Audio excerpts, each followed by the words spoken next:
Is President Trump on the verge of repeating the biggest mistakes of past administrations, or is he playing a master-level game of geopolitical chess? A major rift has opened up within the Republican Party, and the stakes could not be higher for the future of American national security. Before we continue, if you want to stay on top of everything happening in U.S. politics, hit that subscribe button right now and leave a like. It really helps this channel grow and keeps us bringing you the latest updates on these critical stories. The situation is escalating fast. Senator Roger Wicker, the influential chairman of the Senate Armed Services Committee, just launched a stinging public rebuke of the White House's current approach to Iran. While administration officials are hinting that negotiations with Tehran are actually showing some progress, Wicker is having none of it. He is calling on President Trump to abandon the diplomatic route entirely. In a statement that has sent shockwaves through Washington, Wicker explicitly warned that the president is being ill-advised and that any deal reached right now would be nothing more than a worthless piece of paper. But what exactly is the senator pushing for? Wicker isn't mincing words. He wants the president to unleash the full force of the American military. He argues that the commander-in-chief needs to allow our armed forces to finish the destruction of Iran's conventional military capabilities and fully reopen the Strait of Hormuz. For Wicker, the time for talking is over. He believes that even the pursuit of an agreement creates a perception of American weakness. He is urging Trump to finish what he started. On the other side of this divide, the White House is trying to strike a very different tone. A spokesperson for the administration recently doubled down on the idea that Iran will never, under any circumstances, be allowed to possess a nuclear weapon. They maintain that while President Trump prefers a diplomatic solution, he is not going to be rushed into a bad deal.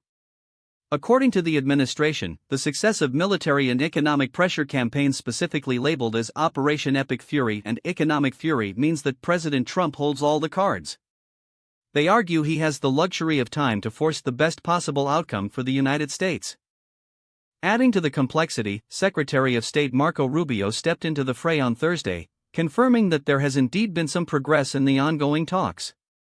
However, Rubio was careful not to overstate the situation. He noted that they aren't at the finish line yet. Key sticking points remain, specifically regarding Iran's stockpile of highly enriched uranium and the critical question of whether Tehran will be permitted to continue any enrichment activities in the future. Rubio also acknowledged that the security of the Strait of Hormuz is still a central, unresolved piece of these broader negotiations. This is a high-stakes game. We are watching an administration that is clearly trying to balance the threat of war with the opportunity for a historic diplomatic victory. There are even reports of Pakistan's Army Chief, Field Marshal Asim Munir, making a high-profile visit to Iran, which many believe is part of a quiet, back-channel effort to keep the peace. So, what does all of this mean for you? It means we are at a pivot point. If diplomacy fails, the president has made it clear he has other options, but the pressure to escalate is mounting from his own base. Will Trump stay the course and wait for a good deal, or will the pressure from Senate hawks force a total change in direction that leads us toward a larger regional conflict?